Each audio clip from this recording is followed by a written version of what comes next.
side, you see it has holes on the ventral side too. And these are the nostrils, okay? It's diplorhynid, right? Mm-hmm. Awesome. All right, so you see the anterior holes and there are more posterior holes. The anterior holes are the in-current apertures. Okay, so water can go in through there, and they have excurrent apertures, which are just posterior to the anterior. And they're separated by a thin wall called the nasal passage. Septum? No, it's just like the nasal wall or something. It's something stupid like that. It's not going to be asked on the test, but there's something that separates it. It's in the middle of the two nostrils. Okay, the thing I want you to notice about the nose, though, is if you look deep inside, oh, this one's beautiful. Okay, can you see there are little folds of tissue in there? Mm-hmm. You guys want to see that? Little folds. Okay. Sorry. Oh, okay. You see the little folds in there? Right, those are called nasal lamellae.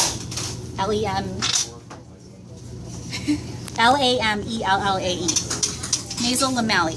And a lamella is just a fold of tissue, but these folds help increase the surface area for chemosensation, okay? So they can pick up smells in the water, like, you know how sharks can detect blood that's like at 1 part per million or whatever. But it's through these nasal lamellae that they can smell things. And mostly it's prey and chicks.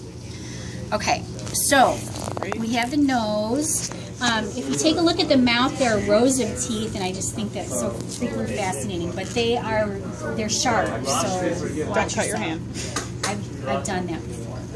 So let's come around here to the dorsal side and take a look at the spiracle. You guys did a good job skinning the spiracle here. But you'll notice that the spiracle has this little wall on it, and the wall is made up of a muscle called the spiracularis, okay? And that, when it contracts, it helps shut down this spiracle. Now, it's hard to see, so you'll have to look for yourselves, but if you peel back that spiracularis, you'll see the wall meets another muscle at the floor.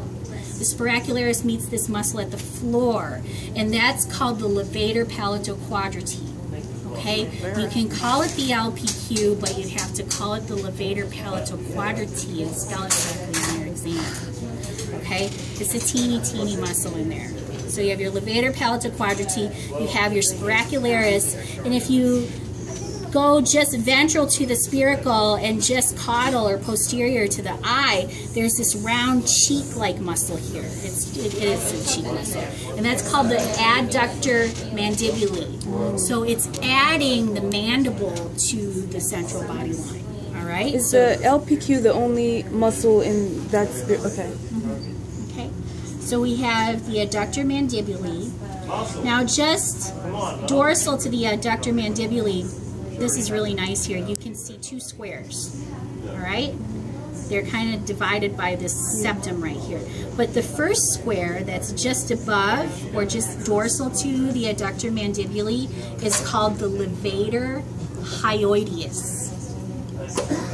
And the one that's just caudal to the levator hyoideus is called the levator hyomandibulae.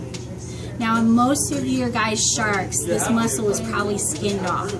So if I stuck a pin in here and you answered levator hyomandibulae or levator hyoideus, I'd give it to you because it's sometimes hard to tell the difference between the two, okay? So we'll just test that as one muscle, whatever you answer.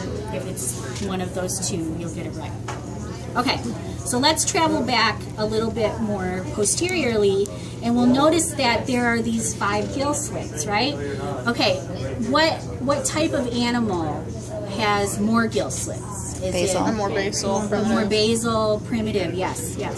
So the fewer the gill slits you have, the more derived you are. And if we look at these gill slits in particular, you can see that each of the gill slits leads to a chamber. We'll look at that when we cut the shark open. But also, each of the gill slits is associated with a strip of muscle on the dorsal side. These strips of muscle are called your dorsal superficial constrictors. when you flip the shark over, you can notice that on the ventral side there are also strips of muscle that correspond to the gill slits. These are the ventral superficial constrictors. Okay, so you have dorsal and ventral superficial constrictors. If we take a look at the dorsal superficial constrictors here, you can see that there's a little triangle of muscle. It's kind of hard to see on this guy. Well, it's worse on this one.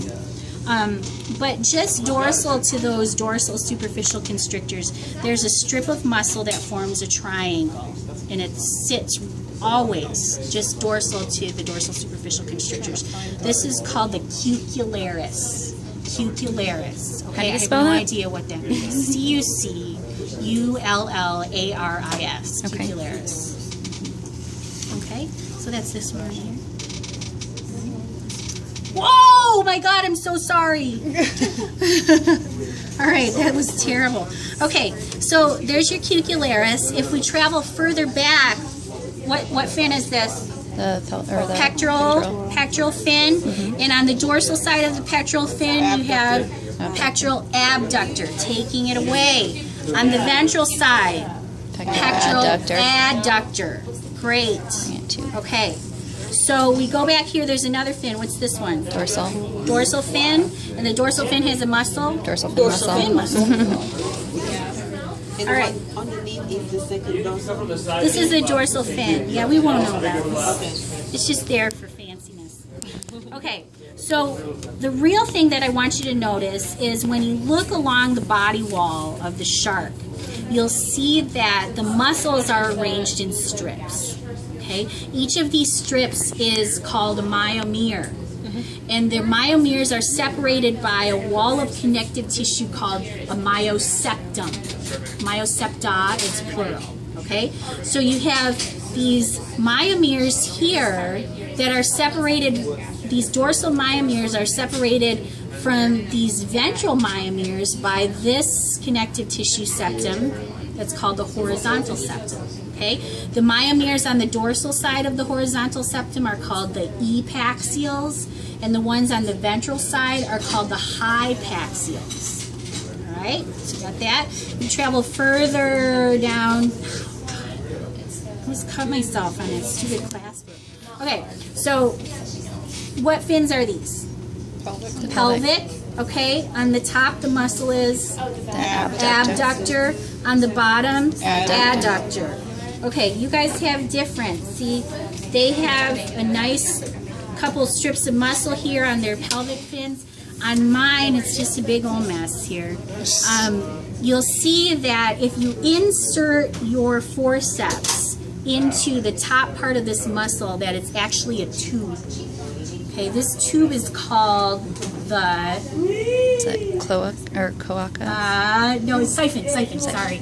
I always get the siphon and the other S words messed up. So, okay, so it's the siphon, and when these siphon muscles contract, they help pump water into the claspers to make them very rigid, okay? And once they're really rigid, they can easily deliver sperm into the female. And I don't know if it's apparent on all of the other ones, but their little clasper things are sticking out here, and they're really sharp, so poor female. Okay, so there you have your siphon and your pelvic adductors on the ventral side, pelvic abductors on the dorsal side. We go down here to the tail, the caudal fin. Okay, what type of tail is this? Heterocircle. Okay, and you can see that the tail muscle runs into the caudal fin, and it kind of sticks out. And that sticky outy part of the tail is called the keel. The keel runs lateral to the mid-sagittal plane. All right? Keel, lateral, mid-sagittal. I feel like I was a hint, nudge there. Okay. A lot more people got that than they thought. So what you're going to do, actually, let's take a look at these muscles on the chin. All right. So on the chin, you're going to notice a few muscles. All right? This is really nice. So if you touch the bottom chin bones here, you'll see that the mandible actually has two really sturdy cartilage. They're sturdy cartilage mandibles. And you'll see that, see this strip of muscle here that's running in between the two sides of the mandible? That's called the intermandibularis. Intermandibularis. Is it kind of shaped like a V? Yeah. Is it? Okay. It goes like that. And you'll just see it's connecting the two mandible bones. Okay. And then if we go further posterior, see these two triangles? Or this, it makes one big triangle. Yeah. Two little triangles make one big triangle here. These muscles are called the coracoarcules. Coracoarcules. All right, there are other coraco muscles too, but these are the coracoarcules. All right, that's another difficult spelling. So what you want to do here is once you've located the intermandibularis and the coracoarcules, you want to take your forceps and gently pick through. I'm going to destroy this, you guys. I'm so sorry. But you need to pick through this instead of cutting through it because a set of muscles lies just deep to the intermandibularis.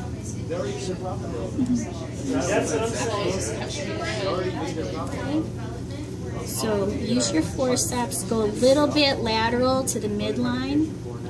Okay. Right. So actually when I pull these intermandibularis muscles off, I can, you can't really tell, but it's actually two layers of muscle, two different muscles. On the outside, it's the intermandibularis, but the inner muscle that runs across there is called the interhyoideus. Okay, so it sits like this, and the top will be the intermandibularis, the bottom is the interhyoideus. Okay, so what I'm going to do is pick through the intermandibularis and interhyoideus so that I can reveal another strip of muscle. Oops. Sorry, leave it. It's gross. Thank you. It's like, do I really leave it? Okay. So see here, I picked through there and I revealed, so most people cut through this. That's why I want you to pick. Alright, I know it looks messy, but pick. Alright, so this muscle right here runs from the area where the coracoarcules are to the mandible. It's called the coracomandibularis. That's fancy, right? Okay. Now, the coracomandibularis sits atop two muscles, two strips of muscles that run lateral to it. So you'll have to see this white connective tissue. What you're going to do is kind of pick through that, and you'll see the strips of muscle once you pick through it. Okay? So, on each side, you see that all right? Lateral to the coracomandibularis are two strips of muscle called the coracohyoids. Okay, so you have from the coraco to the hyoid bones. Now, what you're going to do next is you're going to stick your forceps in and kind of dig in here through the connective tissue. And if you just didn't ruin it like I did, you'll find another strip of muscle on each side. Okay? And very deep to the coracohyoids is another strip of muscle. I'm going to try to pick it up.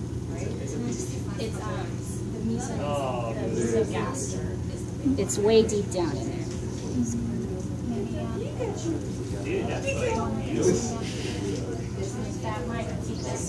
Takes a little bit of digging. Alright, so deep down in there. Can you see this?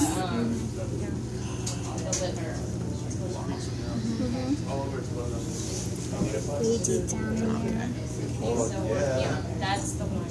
Those are the coracobranchioles. Branchial, pharynx area, branchial. Alright, it's not brachial, it's branchial. Alright, so what we have here, intermandibularis, interhyoideus, coracoarcules, coracomandibularis, coracohyoid, coracobranchial. All right? So now, the next thing you want to do is locate the side of the body that's cut open on your shark. Sometimes it's right along the midline, but go with whichever side you feel most comfortable. Okay, so this one looks like it's on the right side. What you want to do is you want to take your big scissors, very dull but large, and you're going to cut through the mouth. Okay, so you want to insert the dull end of the scissors to the corner of the mouth and cut. Okay, it takes muscle, it makes yucky sounds, but you'll want to cut down the side of the shark through one side of the gill slits.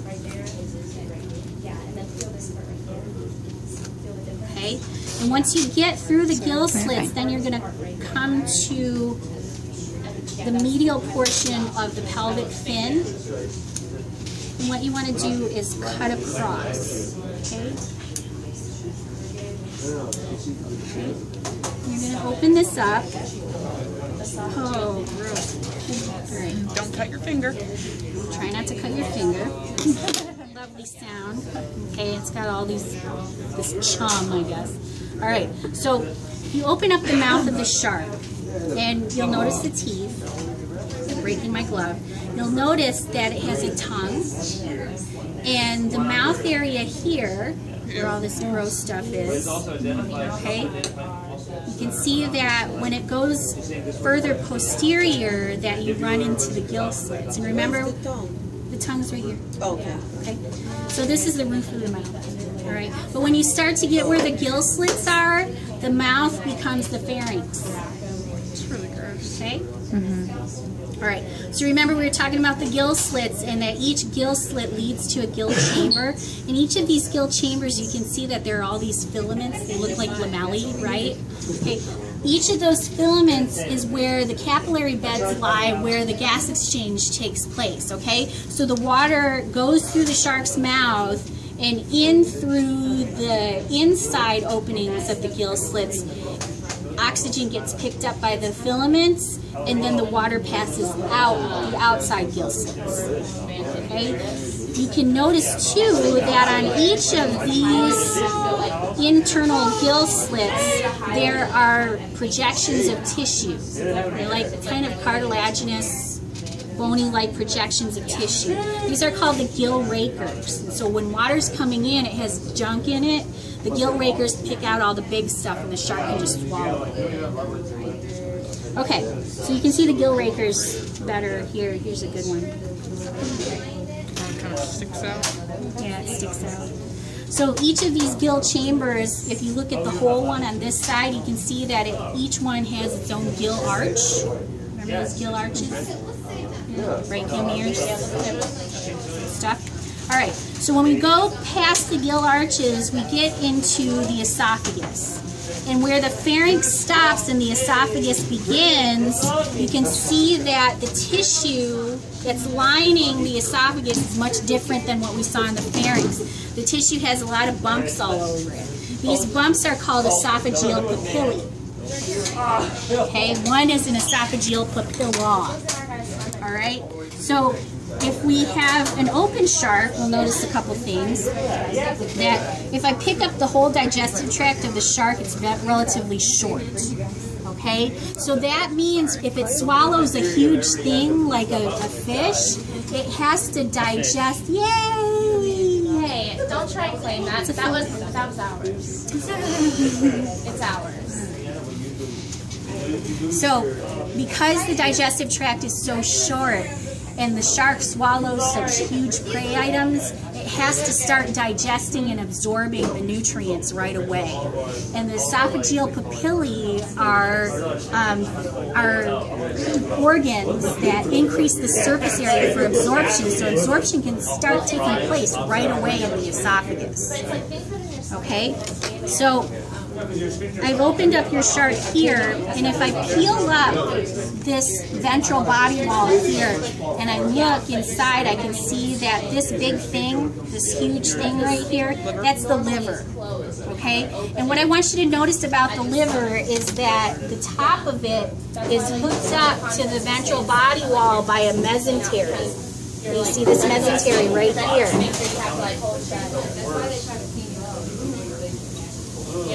Okay, that mesentery is called the falciform ligament. In the mud puppy and in the cat, we'll find the falciform ligament in exactly the same place. Okay, and that's the only mesentery that you're going to learn that connects the organs of the abdomen to the ventral body wall. Everything, all other mesenteries hook it up to the dorsal body wall. Okay, so there's your falciform ligament. Now I'm going to let you guys cut open your shark. All right, but I've already cut open mine, and what you want to do is you're going to keep cutting down lateral to the mid-sagittal plane there, and you'll want to cut little flaps so that you have a greasy, smelly look to them, okay? And the first thing you're going to notice again is that huge liver. The liver has two main lobes, and they run the length of a shark. Remember, the shark doesn't have a swim bladder, so it has to regulate its buoyancy with the oils that are produced in the liver. Okay, so that's why you have this sticky grossness. All right, so you'll see there are two big lobes of liver, and they're joined together by a middle lobe, which is called the isthmus. All right, and on the isthmus of the liver, there's this stinky balloon, okay? The stinky balloon is always the gallbladder. Right? So it's going to be a stinky balloon and everything else that you see. So you have your liver, your gallbladder, your falciform ligament. You have the esophageal papilla.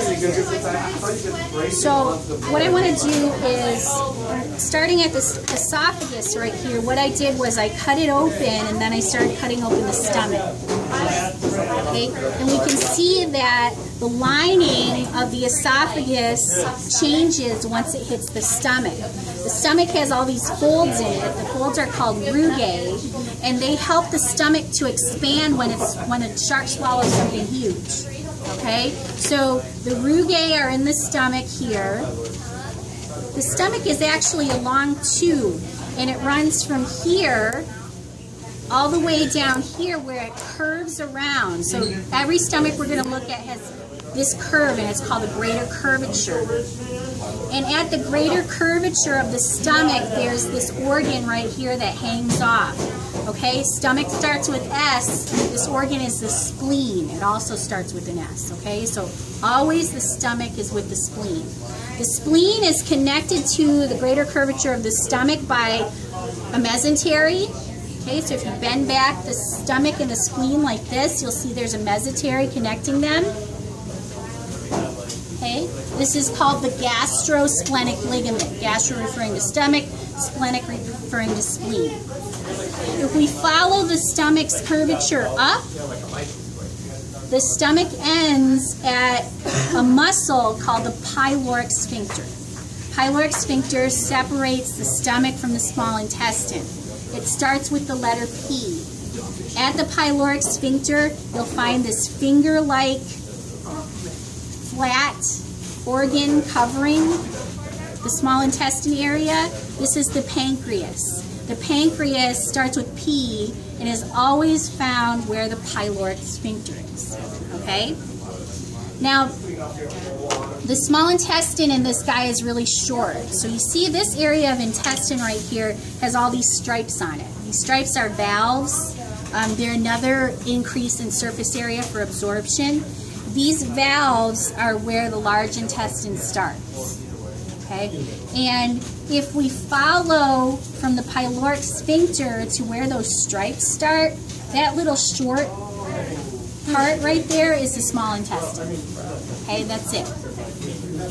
So what we do is when we get to the large intestine, what I did was cut it open so you can see these specialized walls. These walls are called spiral valves, and that's another place in the intestine where there's an increase in surface area for absorption. Okay, so you have your colon, your large intestine, your valvular intestine, that's all the same names. And if we follow it down to the cloacal area, we see that the stripes or the valves stop and the tissue becomes smooth. This area of the large intestine is called the rectum. Okay, so there are no valves on the rectum. And the rectum opens up into the cloaca. Okay, everything goes out the cloaca. It's the only door that goes to the outside. So what else you'll notice is that there's a finger-like gland that joins in with the rectum. This is called the rectal gland. If you lift up on the rectal gland, you'll notice that there's a mesentery connecting the rectal gland to the dorsal body wall. And this is called the mesorectum. Okay, that's pretty easy to remember, right? Mesorectum. If I pick up the whole digestive tract, I can see the stomach here is connected to the dorsal body wall by a huge mesentery. This is called the mesogaster. In your book, they also call it the greater omentum, mesogaster. I call it meso because everything else starts with a meso except for the falciform. That's the thin line, I'm sorry. the thin stuff. This clearish stuff. Okay, so that connects the stomach and the small intestine to the dorsal body wall. And if we come around here to the first part of that valvular intestine, you can see that there's a little mesentery there that connects the large intestine with this mesogaster. This little mesentery is called the mesocolon. Okay, so you have your mesogaster, mesocolon, and mesorectum. Okay, and then remember your falciform ligament up here, the ventral body wall. Okay, also near where the liver starts at the top, you're going to find the reproductive organs. In the male, we have these. These are the testes. Okay. Why are they so far up? So the tissue that the testes are derived from is also part of the apex of the kidney area. So the kidneys run all along the dorsal body wall of the shark, so they're way up there, so the tissue is right there. Do they have like a they have a long tube duct. that- Yes, the vas deferens is very long. Okay, so what I want to do actually is cut a little bit open on the female so we can see the ovaries. Okay, the males have a mesentery that connects the testis to the dorsal body wall, and that's called the mesorchium. In the females have ovaries. Oh, it's a mess in here. Let's see if it's better. So these are the ovaries. In a little more advanced females, they're just a flat. But you can see I peeled this one open. It's got all these little eggs in it. The little round eggs, all at different stages. Okay, sometimes when they're more advanced, they're huge. So it's still pretty young. Sure. Yeah, or it's not mating season. Okay, so this is the ovary, and the ovary, when I lift it up, is also connected to the dorsal body wall by a mesentery. That's called the mesovarium. Okay, so for the boys, it's mesorchium. For the girls, it's mesovarium. All right?